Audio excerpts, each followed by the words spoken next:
Welcome to Kind Curiosity, where we explore those who have the audacity to be kind. My name is Felicia. Today, I have a guest who is an internationally known artist, but he was born and raised in the city of Detroit. His work has been displayed all over the world, but it started here on Heidelberg Street. I am very happy to have with me Tyree Guyton and his wife, Jenenne Whitfield. Welcome to you both.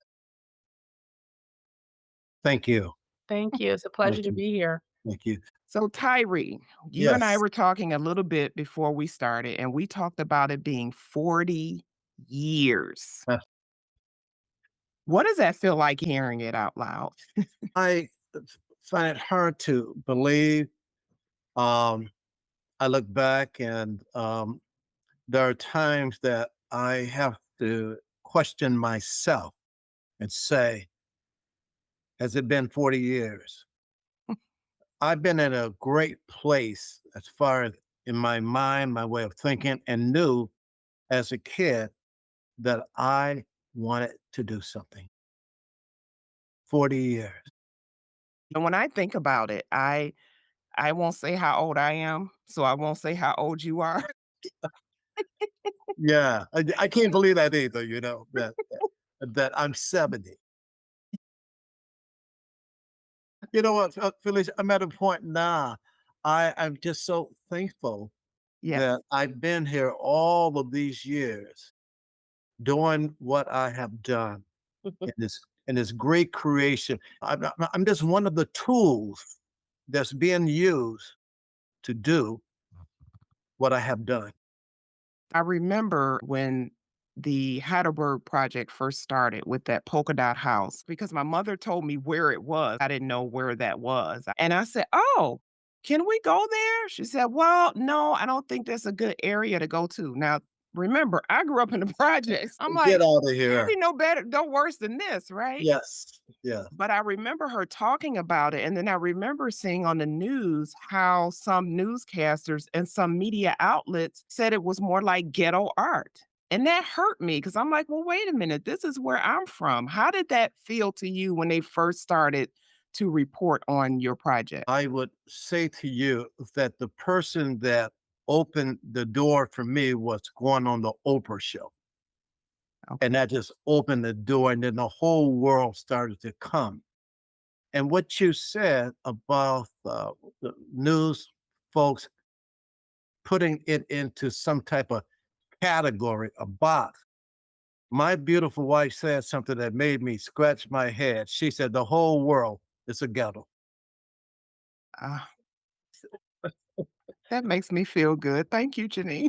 Yeah, well, Yeah. it was the whole idea that I think people didn't understand how he was taking the discards of everyday life, dusting it off, adding color, and giving new meaning to it to symbolically talk about how we discard people in communities.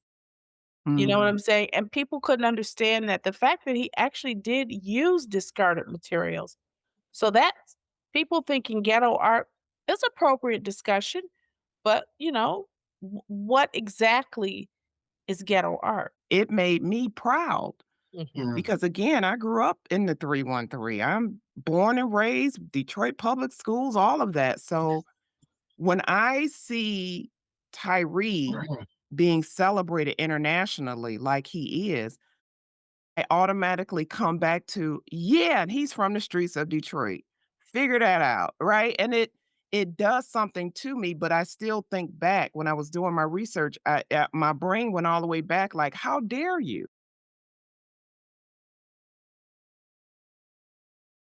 Tyree, I know you lost your 3 brothers to the streets and your Yeah. grandfather gave you that paintbrush. How did you feel in that moment when you first started painting those dots on the house?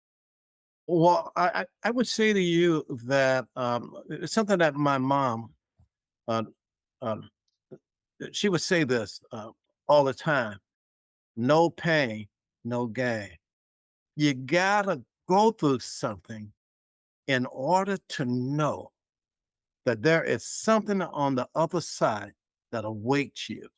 Someone said to me, um, a little while ago, since all this press has been coming out about this award, they said, "You've been to hell and back." And I said, "Hallelujah, I'm glad I'm back."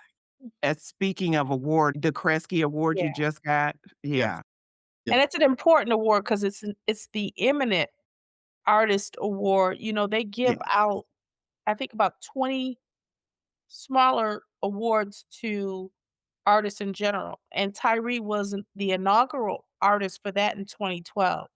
So now he's got the highest honor, which is eminent, and that's really for artists who have really established and Mm. are in the senior years of their practice. yeah.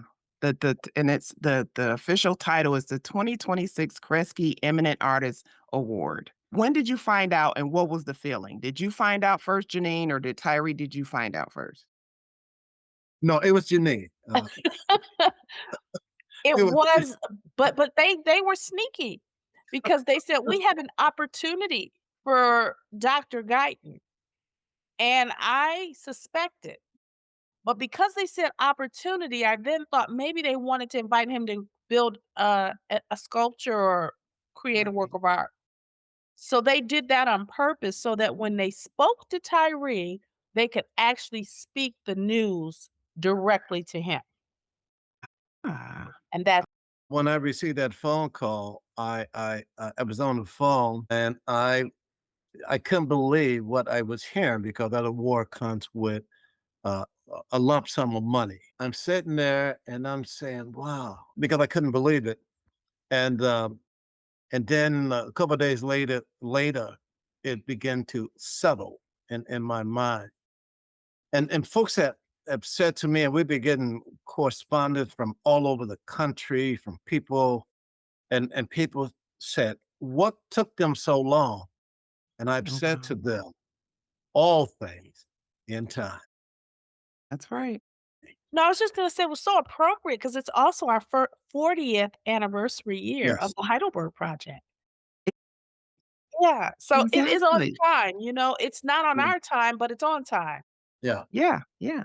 And Yeah. we know, Janine, that 4 or 40 or 4,000 means something. It means a change, a Exactly. Yeah. transition. That is awesome to me. So, Tyree, and for my audience, again, remember I said I've known Tyree pretty much all my life.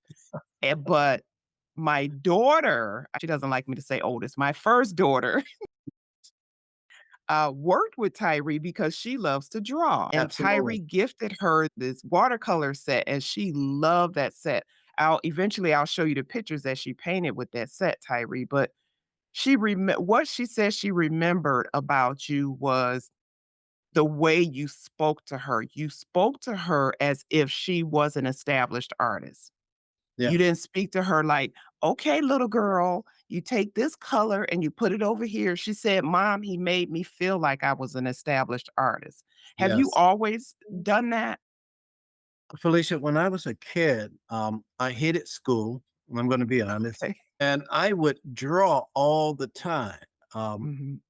I and so it's something that um, uh, I knew I was going to become. I knew it Okay. in my gut. I knew it in my mind. I just knew it. I wanted to be an artist. So yeah, I knew it early on that I was going to be an artist or a doctor. I felt that because my cousin, Terry, is a doctor, and so we had talked about going to medical school and so forth. So Mhm. he went to Wayne State, graduated. I went to the College for Creative Studies, CCS, and in 2009, that same institution that said I didn't fit in, we are going to give you your doctorate degree. So, uh, so looking back and sitting here having this conversation, I know now that this is my purpose, that I was put here, and that Yahweh knew that I was going to become this artist, and everything that's happening is because of Him that's Right. making it happen. And I think that's what my daughter was feeling. She was feeling the spirit in you, to answer the question about, or were you always that way? Because you were always so gentle with her. You were firm but gentle, and that's the way I parent. I was very firm with my girls, but I was gentle and respectful, and that's what she got from you, so I know that was the same spirit. That's really all that was. Well, I want you to do me a favor. I want you to Mhm. know we had this conversation today, and I have something for her because she gave me a work of art long time ago. She gave me one of her drawings a long time ago, and we moved, and that drawing got misplaced. And Mhm. I have been thinking about her. Yeah, and so I have something for her. I will let her know. One of the things I remember about you, Tyree, and this was maybe 20 years after you started, is that people will often frame you as the outsider artist. They would put your work into a category. And for me, I've never been able to put your work in a certain category. Do you see your work in a category? Well, I would say to you that because of my foundation and what I have come to believe, I'm talking about the creator of this universe, he's all of it. So Right. I would answer your question by saying, I'm all of it. I'm an artist. And I can't take the Heidelberg Project with me as Jenenne and I travel around the world. But because of what's in me, I can do it all. We had just an exhibition that just came down, Mhm. and the title of it was Heidelbergology, which we trademarked. Nice. And so it's Heidelbergology, colon, it art now. The whole idea that this thing that Tyree created 40 years ago has spurred discussions and conversations around the country and the world about what is art Yeah. and art in public places. And there are over 200 Google scholarly searches on the Heidelberg Project. And what I'm doing right now, I'm validating what Tyree said is that this concept is really universal. So, Yes. what are those scholarly articles about? Architecture, urban planning, creative placemaking, all of these different genres that Heidelberg has had a hand in helping to develop in all of these different sectors and arenas. That's profound, and that's why Heidelberg is really it's going down in the history books. You know, we just gathered and donated the collection of the Heidelberg Project to Wayne State's Walter Reuther Research Library, and they were ecstatic to have it. I'm basically validating that no, there really is no category, though art critics who Tyree calls failed artists, they tend to like to categorize and put people in categories and bubbles. Tyree, I'm guessing that's your sentiment. Yes. And what came to me, uh, uh, uh, Jen, you just said something. Uh, Being able to think outside the boxes of life. You know, life, the world has a way of putting us in boxes. And when I look at the sky every morning, and I get up early because I want to look at the sun rising and the sun setting, and I look at the way the creator of this universe paints the sky, he has no limitations when it comes to the imagination and his ability to take colors and the way he orchestrates colors. And I found myself saying, there's no limits when it comes to this, the mind, the mind. It's the same thing with this creator of the universe. There's no limits to what he can do That's and right. what he can do with people and what he has done for me. And Felicia, I want to share this story. Um, Mhm. when I first met Janae, and I look at it now, she was sent to me to expose me to something that I didn't know about. And then having her to expose me, and sometimes her and I, we are arguing, but she took me on a mental journey of Yes. seeing the vastness of this creator. And so now the way I look at life, I see it in a whole new kind of way of understanding Yahweh as he is. Mhm. Acts makes sense. It's unbelievable. Tyree, now you got me going down this other rabbit hole now. I'm going down this other rabbit hole. How long have you guys been married? We've It'll been together 33 years and married 26. Okay. it's that all day, Felicia. I mean, it's all day. There's nothing you can deny about this. You Every time I would see you guys together, it was nothing but love. I just, I didn't wanna go down the relationship rabbit hole. Well, it's important, Felicia, because think about it. This work with the Heidelberg Project has been a three-way love affair. And Mm, for example, when Tyree and I was battling it out, the work is what will bring us back together. You know what I'm saying?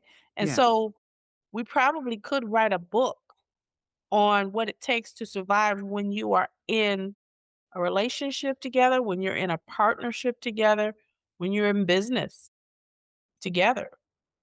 We have to learn how to stay in our lanes. You have to learn how the work is not your relationship, and we still at it. We're still learning. Official, also, I want to jump in and say this here. Um, when you don't know, you don't know. Right. But at the right time, and if you was to come down or come over to the Heidelberg Project today, you would see clocks everywhere, everywhere. And so the book of Ecclesiastes, the third chapter, a Mhm. time and a season for all things, that hit me in a way where my mind just opened up to understand that everything is happening in time, in his time frame.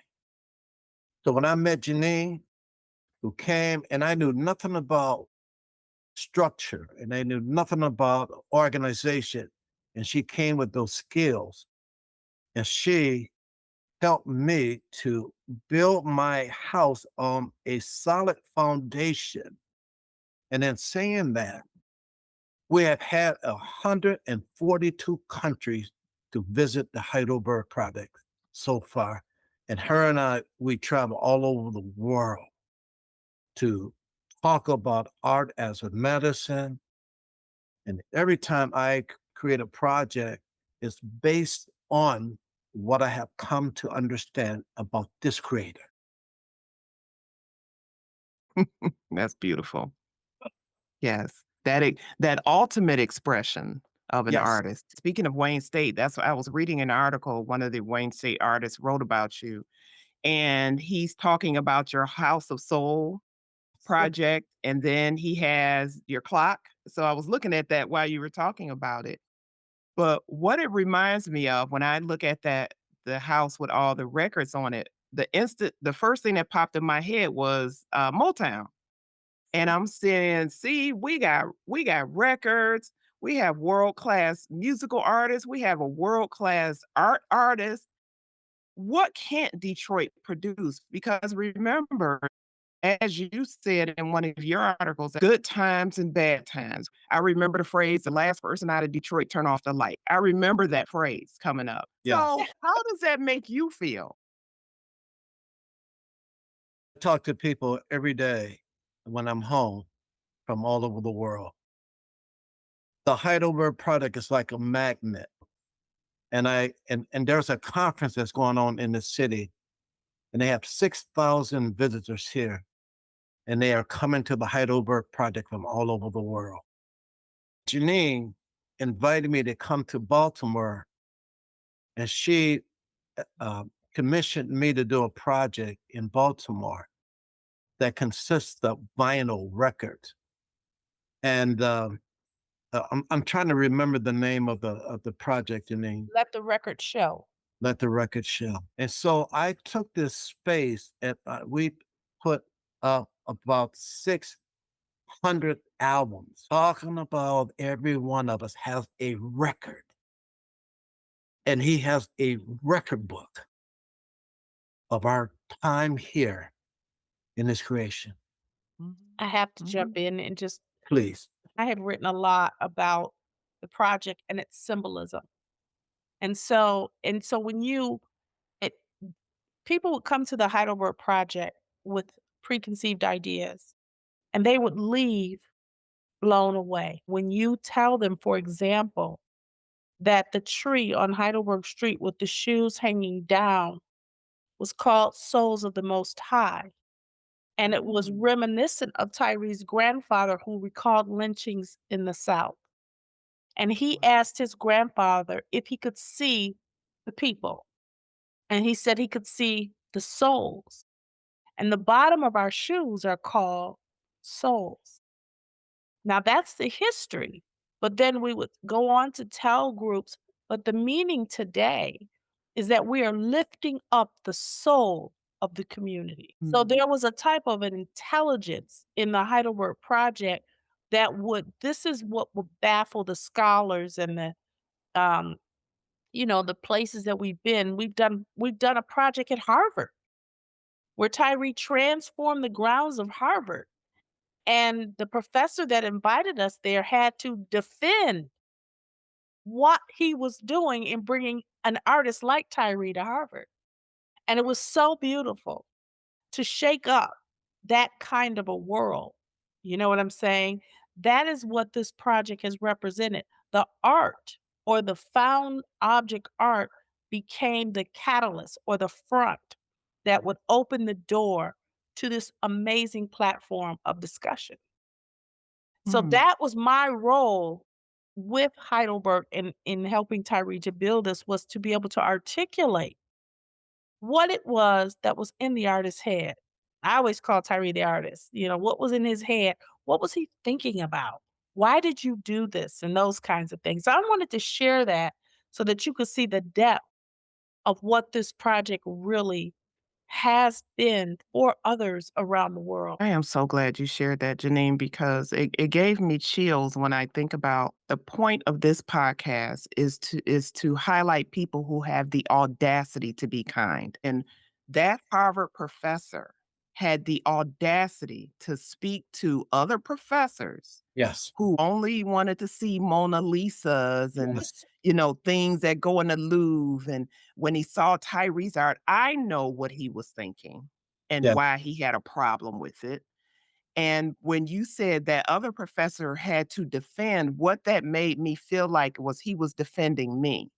Wait a minute, this girl is from a public housing project in Detroit. There's no way she can. Yeah. So by Tyree being lifted up, that lifts me up Yeah. because Tyree and I are from the 313. So I appreciate you telling me that story. I did not know that. Felicia, let me share this one with you. Mhm. Uh, Janae mentioned that next month, April 6th, Heidelberg Project will be turning 40 years that we've been at this. So I've been thinking about the story of the Israelites as they was on their way to the promised land, traveling through the wilderness. I've been my own wilderness, dealing with government officials, dealing with institutions, and we are getting ready to cross over now. And so I would say that the Heidelberg Project, I was in the wilderness, understanding, coming to a knowledge of my purpose. And at the right time, Janine came. And when I first met her, I didn't like her. I didn't like him either, Felicia. I literally see, can I interject this? Please. I was from the West Side. And I literally, Felicia, rolled down my window and said, "What in the hell is all of this?" That's what I said. It's the truth. It's in our documentary. And Tyree was militant, and he said, "Why don't you get out and check it out?" And so he was defensive. We stood and talked for an hour. And that was the beginning. And then the thing is that I turned down the street by accident. I tried to turn down another street, and a car was on my tail and forced me to turn down Heidelberg Street. And the rest is history. And that was in 1993. Yeah, yeah, yeah. Changed my life. But you changed my life, having her to come. at the right time. And she said the car forced her to turn down Heidelberg Street. And all I could see in my mind was that that car that was behind her was the power of him forcing her to make the wrong turn, which was the right turn, Yeah. to come to talk to me.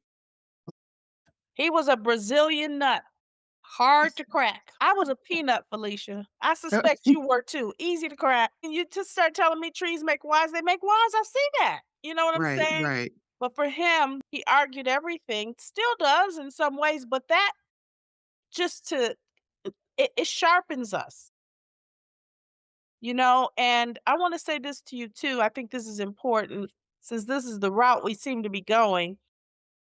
Turning down that street wasn't just turning down that street because I noticed the name Hyde L, and it's Mm, between Mount Elliott and Ellery and Elba, meaning the mm, project was surrounded by L.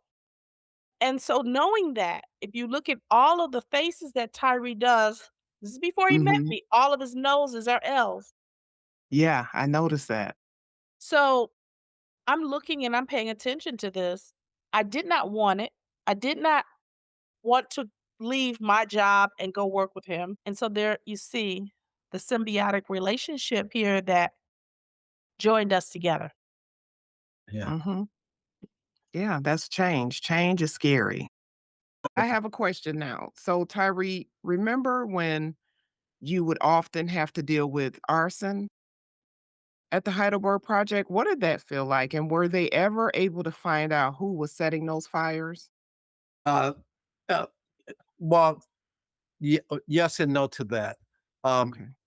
I want to tell you this story.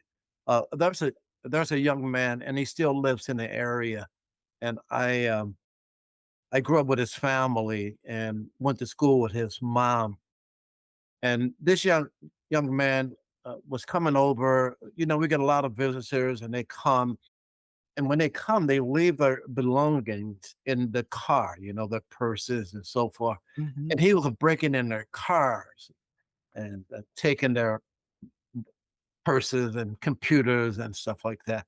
And one day, I saw him breaking in a car, and I said, so I went and I got the attention of the professor who brought this class over from the University of Michigan.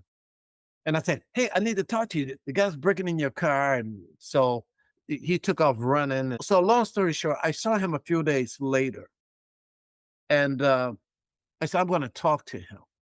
And I was trying to have a conversation with him. And so he told me what he was going to do to me, you know. And I said to him, I said, "So we're going to have a shootout?" I said, "No, because I spent some time in the army, so I think I'm a better shooter than you are, you know." And so he was the one that started the fires. We're not going to send him back to jail. We're going to leave him out here because he needs to understand street justice. Mm. And I want to run in to talk to his mother. And I told her that I forgive him. And I had a chance to see him again. And I had a talk with him. And I decided that I was going to work with him. And all I can say today, he's got the utmost respect for the Heidelberg Project, that young man. And then we had a series of other fires because other people started to piggyback off of that. But he gave me the courage. Jenenne wouldn't go with me. And now I understand it was not meant for her to go with me. Yahweh needed me to come along so he could show me that something greater was behind those fires. Right. That's what I see today. Mhm. The truth of this really is, Felicia, that all of the things that happened, the demolitions, so Mhm. many things, ostracizing, we were treated very badly. So we had to look for the light in it to keep going. And people began to wonder how we could keep going. As Tyree said, this young man lit a fire under somebody else, and then it was a game. So people started setting the houses on fire. But I want you to guess how many fires we had in total. I'm 12, really? Yes, because 12 hours. one or two of the houses were set more than once until it burned to the Okay. ground. So it was 12 in total. Yep. Okay, so that leads me to, because the Heidelberg Project has outlived mayors, it Yeah. has outlived police chiefs, it has outlived all kind of public policy. Uh, what is keeping you grounded through all of these changes? Because this is someone with artwork that has done artwork that people foo-fooed off, CCS being one of them, right? Yeah.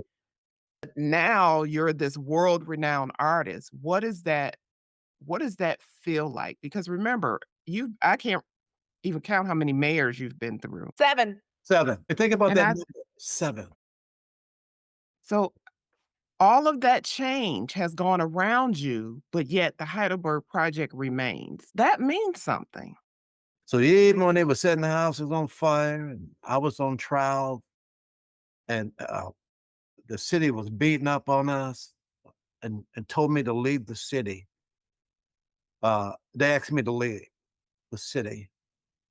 It- And I said, where should I go? And they said, New York or Chicago. But a voice inside of me said, and my grandfather would say this, stick and stay. And everything that I have gone through, I needed it. Janine, Janine said something, and Felicia, and this is the truth. She said, you were fighting with the wind. Tyree's absolutely right, though. It has to do everything with everything that's in us, nothing outside of us, because there have been many who have come along to try and mimic, emulate, and they're no longer here. But they had the money, they had the resources, and all of that that we did not have.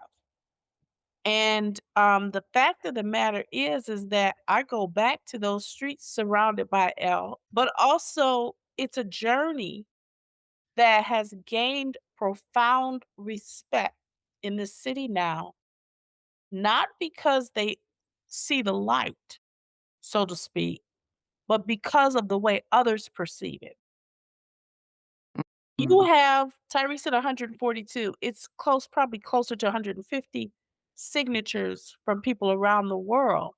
There's only 195 or 96 countries in the whole world. You got signatures from these many countries. We actually have FBI red files, Tyree and I, because when you are seemingly, I guess, involved or dealing with, there's a lot of international interest in you, they start watching you. So, and we have been to cities and countries in 6 continents.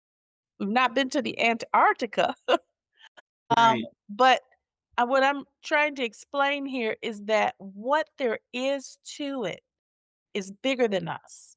Yes. We are only led and guided to do what we do to keep going, and we're stumbling and learning along the way. So we can't take any grand credit to say we're just so smart and we know that when this happens, that's not how it is. It's a lot of blood, sweat, and tears behind this work.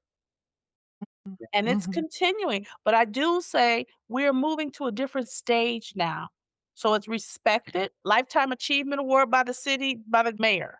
And now we'll see what happens next. That makes me think of your foundation. This podcast is about being kind and curious. When I looked at that board and I only saw one person that looked like me, it worried me. I'm like, is it going to be the same Heidelberg Project? Uh, Shall I take that one or you? I'm going to let you go first, and then I'm going to piggyback off of what you are going to share with Felicia. Felicia, we have never had the type of board that historically or traditionally would have been associated with the Heidelberg Project. It's always been heavily Jewish and Caucasian, with just a few that look like us. That is our Mhm. 40-year history. If it had not been Mhm. for people who did not look like us, we would not be standing in some ways to this day. So it has truly been a universal board that's reflected by those polka dots. And Mhm. truth, gotta speak it. The harshest critics on our work was our own people. So we did what we could, and I think what Yahweh showed us is that you're not gonna make this about a black and white issue. This is a Mhm. universal issue. And I know that's something that we tried very hard to get our people to understand and to see that we were doing something in the neighborhood, in the community. Russell Simmons said, "Hey, this is visual hip hop. Next generation, they're different. Your daughter, people Right. of that age, they get it." So that's my Yeah. contribution to that. Tyree, go ahead. Mhm. Um, I went out um, because I saw the importance of inviting my people um, and going to my people first and trying to share with them this information and trying to get them to become board members. And they didn't want that. Mhm. They wanted me to be a certain way. So my own refused me that. And then he led me down another path and he opened my eyes up to see you have to look beyond the skin tone color. Mhm. Because as I sit Mhm. here and something that I talk about when I'm teaching, Heidelberg is also my classroom and they bring people there from all over the world. Skin tone wise, I have never met a white person. Skin tone wise. And then skin tone wise, I have never met a black person. In my mind, the whole world is your canvas. And so you are going to speak to the world. And so this black and white thing, he took me beyond that and I start seeing people. I'm going to tell you a story. Believe it or not, I was working on a project to transform the Brewster projects into a work of art. I have a maquette of what I proposed to do with those buildings before they came down. And I was talking with the Brewster folks and trying to get them to work with me. And one day I was trying to get funding. And one day a guy came to our office with a dog. And I thought he was a bum. And he said that a friend of ours told him you should go and talk to Tyree Guyton.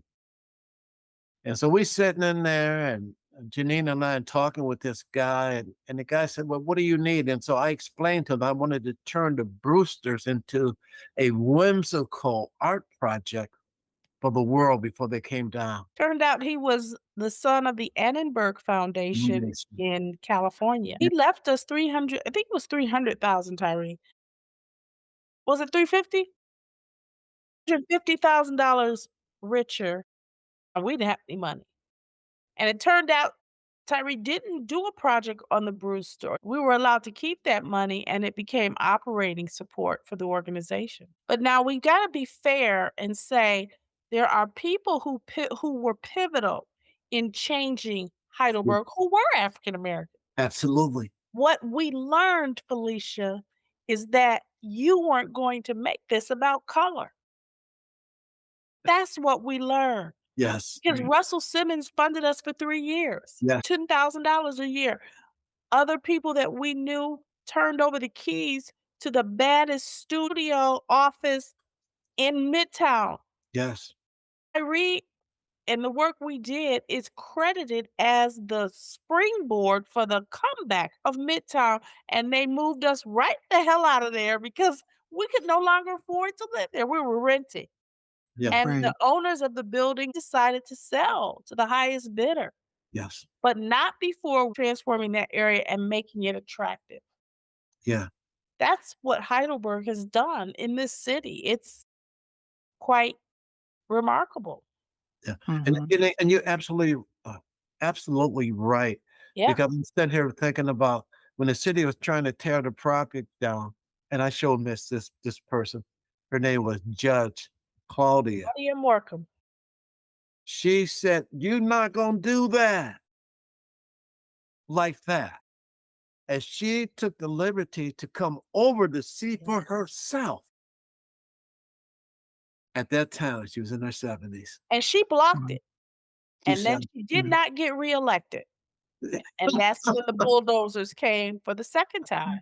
First, I'm gonna say I appreciate the admonishment because one of the things that I want to do on this podcast is get rid of my confirmation bias, my unconscious bias, biases that sometimes you don't know you have, Yeah. Yes, but they're brought out. So I appreciate that because you're right. When I looked at that, I did think in my mind, well, you know how we can be sometimes with each other. So yes, I appreciate you both saying that because what that does is say, okay, Felicia, don't be like the world is now, this divisiveness, this in this box, I'm in this box, or Janine, I'm going to say it, West side or East side. Don't do that. And like you just said, Tyree, you were given and sent who you were supposed to have. absolutely.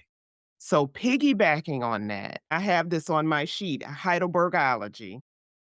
Where do you see that evolving to, and what do you see it evolving to? And what do you see is the future of where this whole thing is gonna go? Well, it's gonna, I would say that it's all of that.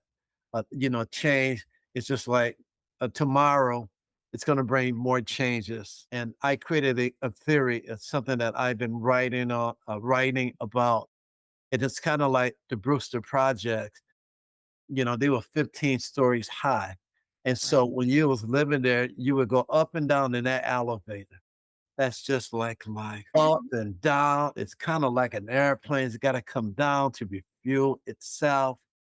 And so it's all of that. So I'm stepping aside, and Janine is talking with the University of Michigan right now about our archives. And she mentioned about Wayne State. We just gave them a part of our archives. And so I see myself writing a book. I'm teaching now, and there's no limit. Janine, when I was reading it and then you said it, Heidelbergology, what are you gonna do? Because you said you trademarked Heidelbergology. What is that gonna encompass? Well, let me first define Heidelbergology. Heidelbergology is the incorporation of found object materials into the fabric and structure of an urban community and the effects on that community. Okay. So now we have proven the reason we did this is because we proved it. This is what happens when you incorporate into an urban community. First of all, you've got community work, which is dirty work to get people. And I mean, when I say dirty, I'm talking about it's hard Yeah. work, and can get ugly. But the idea is that you're using one thing to change the dynamics of poverty in this case. And Mhm. how are you doing that? You're changing the mind through conversation. So Heidelbergology is really a platform for discussion using art as a catalyst for that change. Art becomes the catalyst. And if you're doing that in a community, an urban community, and you're using art as a vehicle or a mechanism, we say you're practicing Heidelbergology. I don't care if you're calling it whatever you're calling it, if it's in a community and it embodies found object art incorporated into the fabric and structure of that community, you're practicing Heidelbergology. The idea of us thinking about legacy at this age is a smart thing. We donated to Wayne State, but the value is in Tyree's um, papers and archives. That's what will help fuel and fund the Heidelberg Project in some ways going forward. But let me just say this, Felicia, this is important. The board of the Heidelberg Project and those that continue to run it are also going to have to adhere to the absolute same rules of operation that me and Tyree had to learn, which is you're not really running this. You're a Yes. placeholder. And you will, and that project will show you what you need to do. And we have to step aside and move out of the way. We built the foundation. But if the creation continues to go on, it's gonna Mhm. at some point go on without us. I was sitting there listening to what Jenenne was saying, and and every day, Felicia, when I'm not traveling, uh, people come to visit the Heidelberg Project. We're living in a time today where you have wars and you have AI and people don't know what to do. And what I say to people, when you don't know what to do, you got to let go. And one of the great philosophers, Plato, said that if you're afraid of dying, you're not living because every day you're dying, and so you're changing every day. I got to tell you this story. That was a guy. You're gonna love this story. That was a guy. I went to school with his children, and he used to say to me, "You ain't." He would use the S word. You ain't. And this went on for years. One day, I stopped. I said, why do you disrespect me like that?" And he said, "Well, you ain't." And then what? And then what Janine said to me, she said, "Well, he was telling the truth." And I had to really think about that. What that man was saying to me, the way he was saying it, because he was saying it to me out of hate, but Mhm. he was telling me the truth. We are nothing without him. We do need a little context around that. There was a moment of complete arrogance and uh just a behavior that was not all that great with you. Wouldn't you say, Tyree? Yeah, you get the big head. Yeah. Do you understand why the man said that? This man is old. But the funniest part to the story is the day Tyree left to go for a year-long residency in Switzerland, he died. He no longer had his nemesis that gave him life on that negative side. And the neighbors said, when you left, he died. They had nobody to pick on. Oh my gosh. I appreciate that part of it, Janine. You know what? Thank you both. Tyree, we're going to have to talk again because I got to get whatever it is from you, but I want to hear more stories from you both. I Thank you. appreciate you taking the time. That'd be wonderful. We will see you again, my Yes. love.